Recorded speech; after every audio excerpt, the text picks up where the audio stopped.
Thanks for coming to this talk that will be a little bit about magic without passwordless. I will explain where is passwordless and federated identity. I don't know if someone of you knows those terms or listening about them before. A little bit, guys? Okay, don't worry. Who I am, my name is Mercedes Wyss. I am coming from Guatemala for speaks with you. I am community leader to a Google community that is called Deps Plus 502. And in addition, I have a J. Duches chapter in Guatemala. The J. Duches chapters are Java female chapters focused on increase women participation in technology.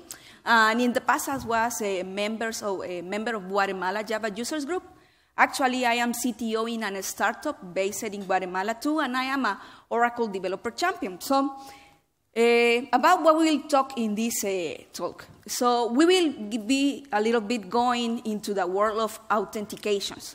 So, I will explain you how that works and why it's necessary sometimes choose solutions as passwordless and federated identity. That doesn't mean that in all cases will work, these solutions. So I don't know if you see that before, yeah, in the cloud, but this is so true, right? We have these admin passwords. Or, for example, I have a router in my house for provide me internet. And I know that I can use admin or use the A in uppercase or put admin123 for enter. And always work, wherever of those ones. So it's a fake security, right? And this is why we need to take care or improve our security situations. So I don't know that, returning to that is like, it's really known now that have credentials, only a username and password is a really weak level of security. And other thing is that a survey made in 2017 say that people now is more concerned about their data information were stolen in the cloud that someone entered in his house to steal them. So this of the data is really important. And now, I don't know if you know this case of Equifax. Equifax, no? Anyone? This was a cybersecurity, some guys there know that. This is a cybersecurity crisis last year. They are a company that saved credit cards information for British people, Canadian people, and United States people. So all their systems were hacked.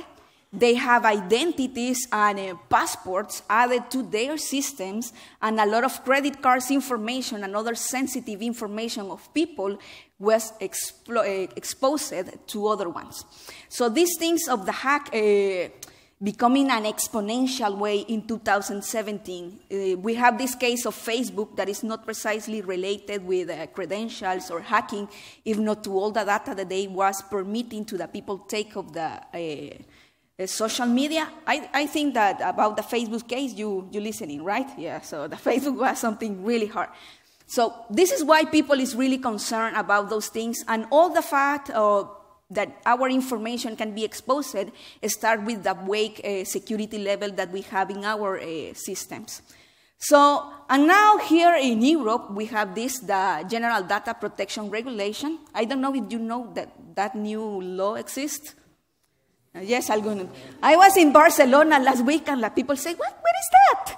And like, okay, it's the reason why we were receiving all those actualizations of privacy policies, emails. And they say, oh, fuck, I have account in this site, and I didn't remember that.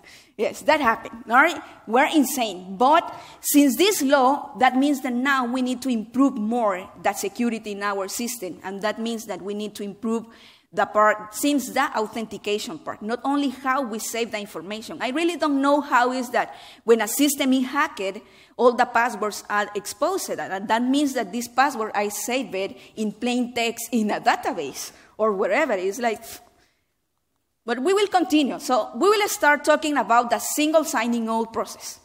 This is the first when our user interact with our systems, right? And basically it's make login user username that typically is an email address and a password.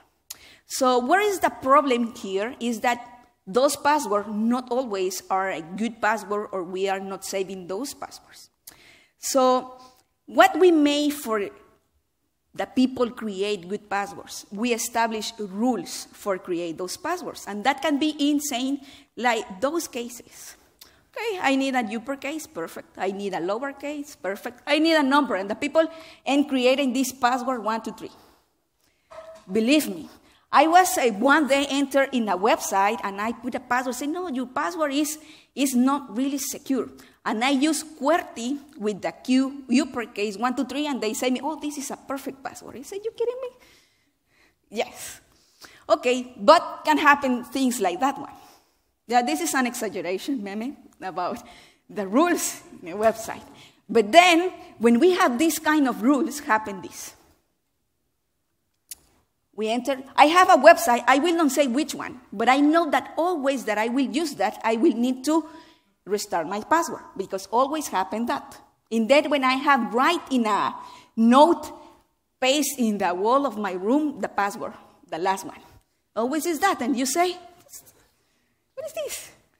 Why? So this happens when we are established a lot of rules. And the truth is that all those rules are not fixing that problem, right? So what improvements we can make in the authentication process? So in the past, start with this one, that is something that knowledge, possession, and biometric.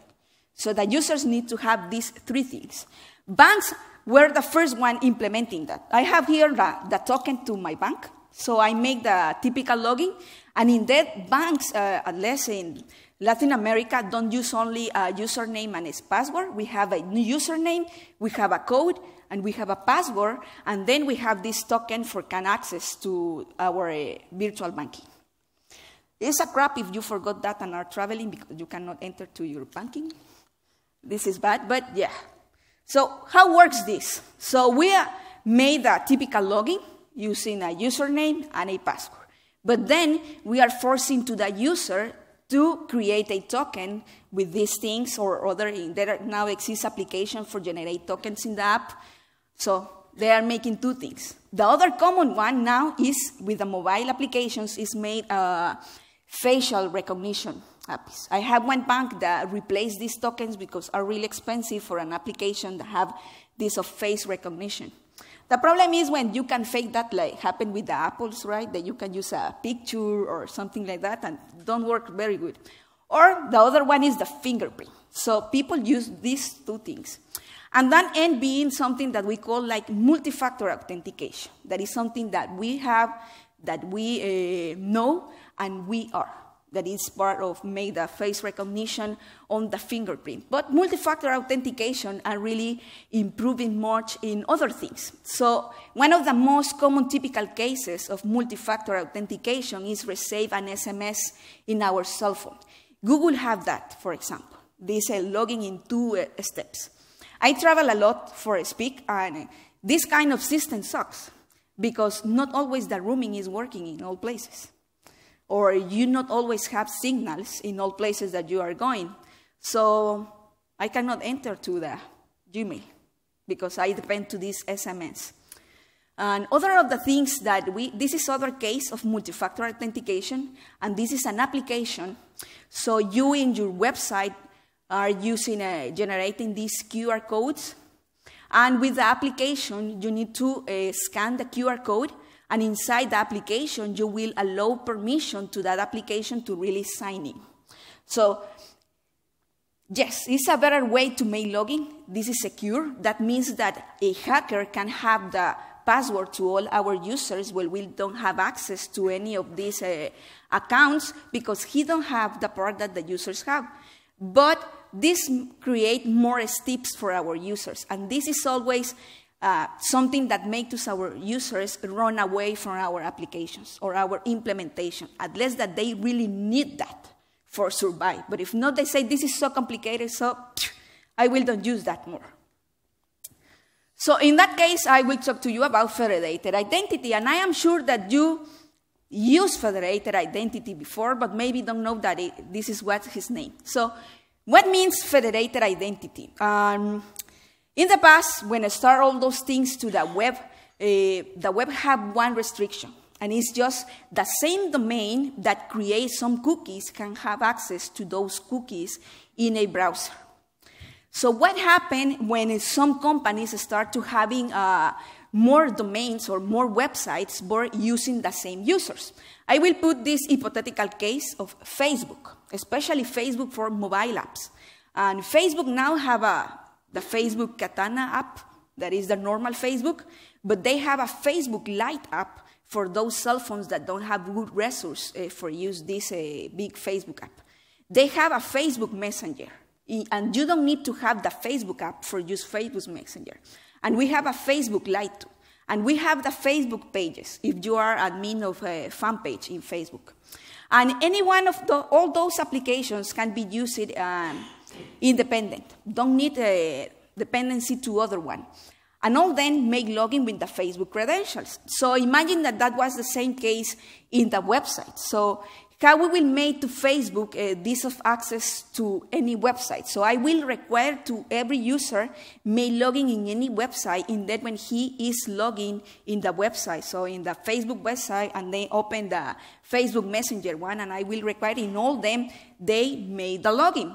So they say this is a problem, and we need to create a solution that permit to us to all our products can make login with the same credentials, and we don't need to require to every user introduce those credentials every time that they open a website.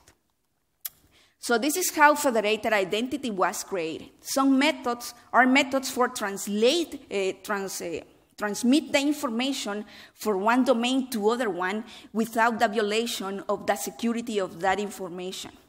So that means that a domain X related with the domain G can access that information in parallel way. So they have a new diagram. So now they are creating this, here, this identity provider, this one here, there is. This is like the new server for manage the authentication process. That is the manage the federated identity. So a customer, that is a client, can be a browser now, an application, in that time was not applications, will require mere the authentication process to this server and will obtain a token. And now he will communicate with our server using this token, and our server will communicate at the same time with this security token service for validate this token. So this was the solution. This is how federated identity born. And we have a typical case, more complex, how this works now. So we have a user, and the user can enter first in the domain one website. And this website requires that he make a login process for verify his identity. So the website will redirect to an authentication service. And this authentication server will verify before if the user is logging. So we'll check in the cookies if that user is information about that user date. That typically is a token that identifies that user. If not, well, we'll ask to him that enter his credentials. So after that process, he will send a token to the domain that will identify that user. So this token can use, this domain will use this token for make the authorization process. So then he can enter to other domain domain or website, and he will make the same process and will go to the authentication server. So the authentication server will go to the cookies in his browser, in his computer, and will check if he's logging. That happened when we make login with Facebook, for example. Again, with Facebook. This is like the most federated identity used. So some websites are not properly well implemented and require to us, again, introduce the username and the password of Facebook in that when I am logging in Facebook in this website, in this browser. But when it's properly implemented, they don't ask us that. They verify that and send to us directly to the part when I allow the permissions to this website is required for Facebook.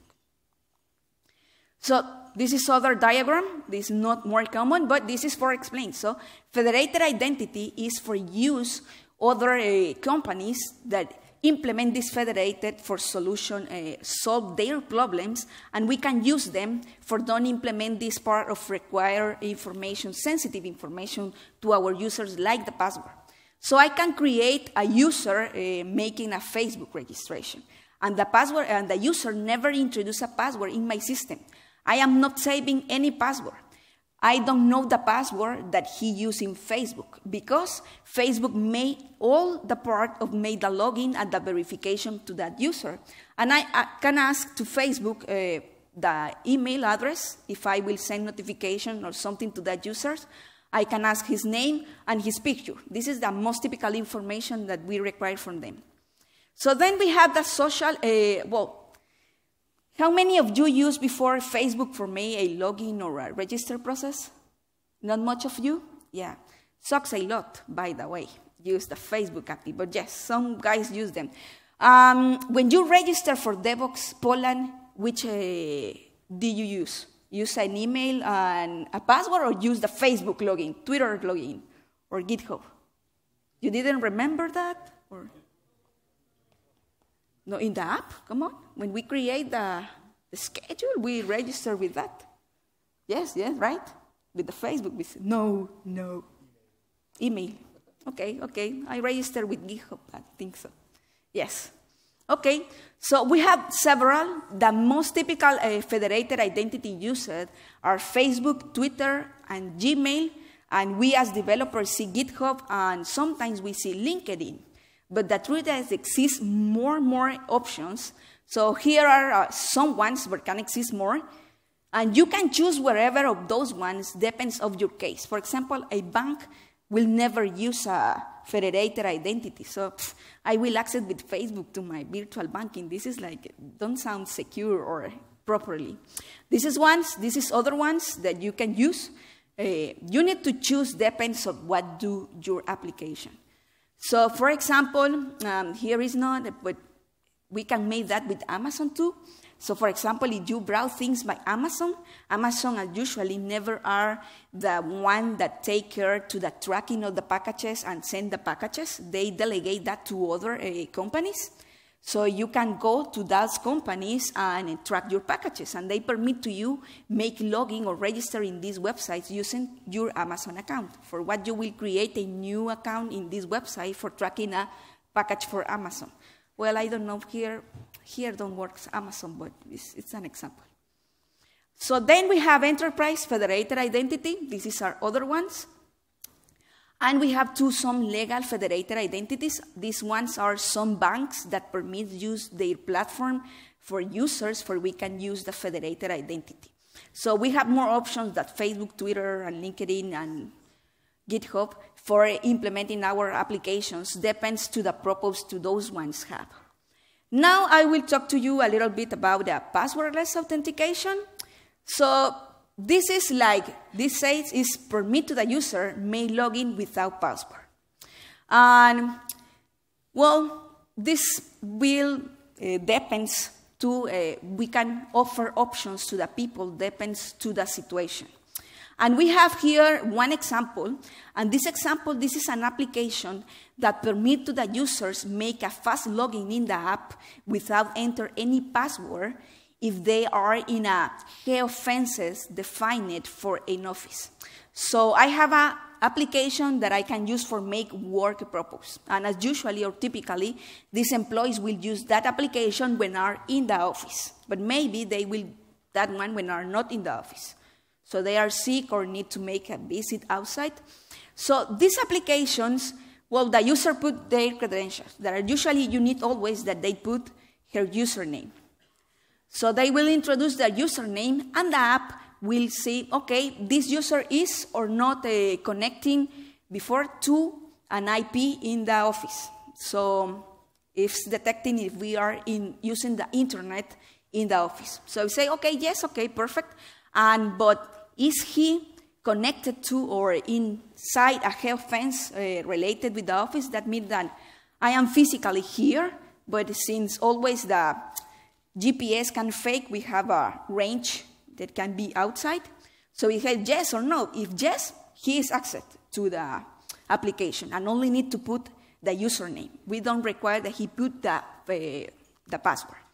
If not, we are requiring a multifactor authentication approved for can access to the application as a security method. But we offer this option, don't put his password.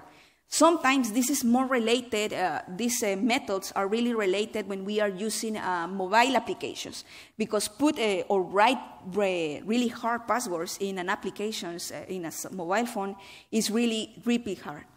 So this is other example about the Touch ID. This is using the fingerprint, and I am putting that before because that explains two other things that we can do using passwordless.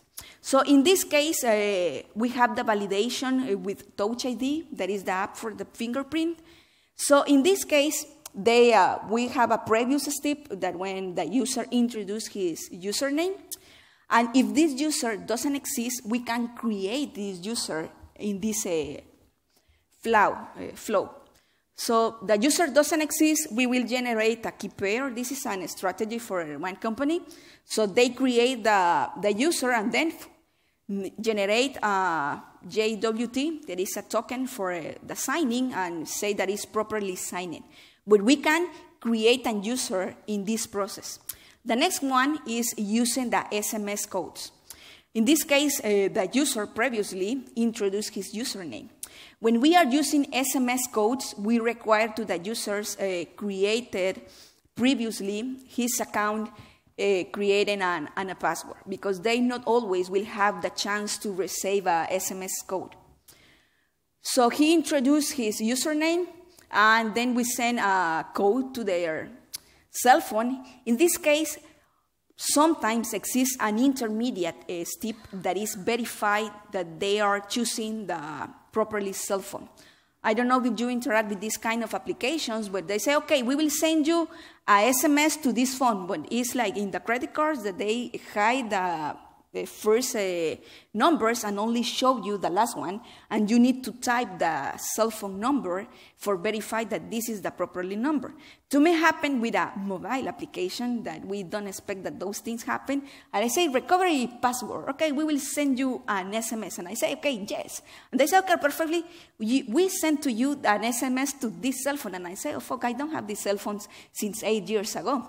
So they never asked me if that was the correct cell phone and sent me a new password to this cell phone that I am not using since 8 years ago. So this was a mistake for a bank. And we don't need to do that. So not everybody thinking that, and they send the SMS with faith that will work. But if you receive that one, you enter the code and you are in. And the most typical one is the magic link. Is when I introduce my username and they will send me an email. So most of the account now implementations use emails or usernames. But if we are not using the email, our username is good as to the people if this email that we have there is the correct one for send the email. And always make this same one like the cell phone, like the credit cards, that we hide one part of the email and they need to type the rest of the email. So we receive the link, we may click in the link, and that permits to us make enter. And this is a case when we can create an account too. Because if the people write an email address, I have the email address.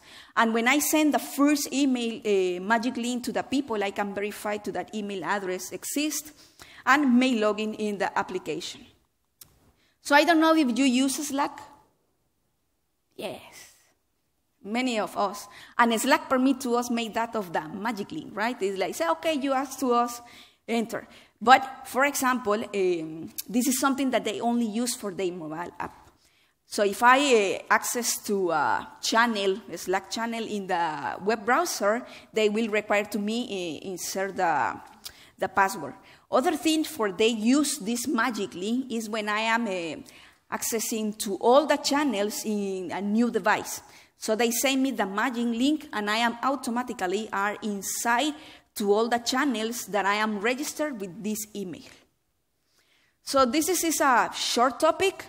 And well, I don't know if someone has a question, I will be around. That is better because I am not a native English speaker, you too.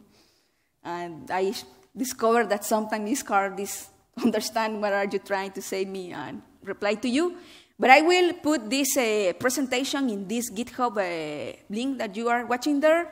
And the other one is my fan page and my Twitter, so I will post there too in these channels when I have uploaded the presentation. That will be right now, but thanks for coming.